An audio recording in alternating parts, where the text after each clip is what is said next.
योगी सरकार के जिम्मेदार मंत्रियों का दावा होता है कि उत्तर प्रदेश में सब कुछ चकाचक है। बात कर लेते हैं योगी सरकार में उत्तर प्रदेश राज्य परिवहन मंत्री दया शंकर सिंह का, जो फिलहाल रोडवेज की तमाम बस स्टैंडों की जिम्मेदारी फिलहाल उत्तर प्रदेश परिवहन मंत्री दया शंकर सिंह के हाथ में है।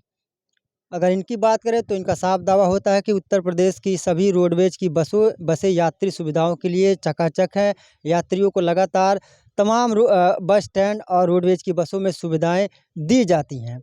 लेकिन आज हम आपको ऐसी कुछ सच्चाई दिखाएंगे जो कहीं ना कहीं उत्तर प्रदेश के राज्य परिवहन मंत्री के दावों की पोल खोल रहे हैं। हम मौजूद हैं महाराजगंज जनपद के भारत नेपाल के अंतर्राष्ट्रीय सीमा सोनौली बस स्टैंड पे, और यहाँ पे अगर आप तस्वीरें देखेंगे तो ये सभी उत्तर प्रदेश परिवहन निगम की रोडवेज बसें हैं। एक नहीं, दो नहीं, बल्कि 30 यहाँ पे रोडवेज की बसें पिछले 2 महीनों से यहाँ पे खड़ी हैं और फिलहाल धूल फाँक रही हैं।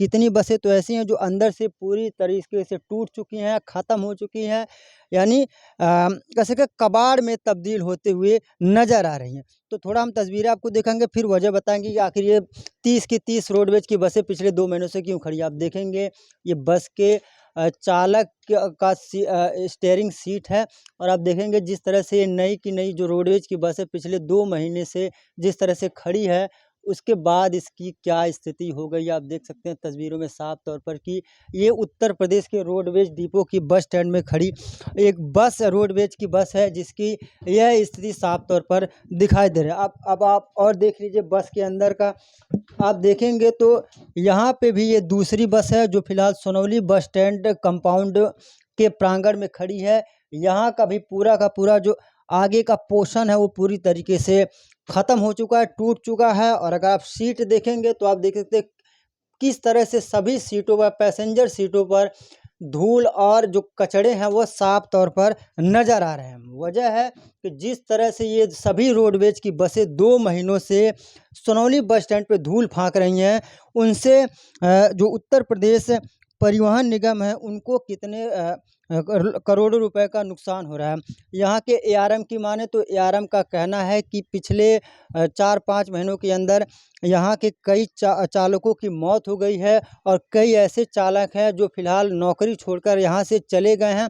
और चालकों के अभाव में यहाँ पे करीब 30 बसें जो हैं वह फिलहाल पिछले 2 महीनों से खड़ी हैं, जो कबाड़ में तब्दील हो रही हैं और जिसमें धूल फाँकती हुई नज़र आ रही हैं। तो जिस तरह से आपने तस्वीरें देखा उससे आप साफ अंदाज़ा लगा सकते हैं कि एक तरफ उत्तर प्रदेश के राज्य परिवहन मंत्री योगी सरकार के मंत्रियों का दावा होता है कि सब कुछ चकाचक है, लेकिन ज़मीनी स्तर पर सब कुछ किस तरह से चकाचक है वह फिलहाल तस्वीरों में नज़र आ रहा है। अब देखने वाली बात ये होगी कि उत्तर प्रदेश राज्य परिवहन निगम की बसों को दुरुस्त करने, साथ ही साथ जिस तरह से जो तमाम स्टैंड है उनकी बदहाल व्यवस्थाओं को दुरुस्त करने में योगी सरकार के मंत्री किस तरह से कार्रवाई करते हैं, यह फिलहाल देखने वाली बात होगी। अपने सहयोगी के साथ मैं संजय कुमार, जनतंत्र टीवी, सोनौली, महाराजगंज।